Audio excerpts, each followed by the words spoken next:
amplifiers or C-couple amplifier as well. So you can see the connections, you can check it or you can just connect by yourself. There's nothing special in it, as I was thinking. The transistor, the capacitors are in the series and parallel connection. There we go. This is our output. This has no input. You don't need to show the inputs. So this is why we get outputs. Set it to 1 kilohertz first of all. Okay. That's great.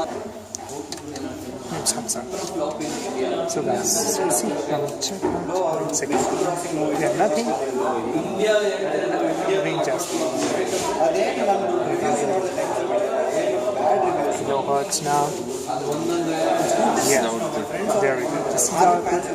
So you can just increase and turn on the range, and you can see the range again. Range. We'll go to 2 mega up to 2 mega. This is the output you actually will get. You can just check out the amplitude. Turn on the range and everything. Everything is get displayed in the output. That is the output. So make sure you check the probes. This is where the mistake occurs.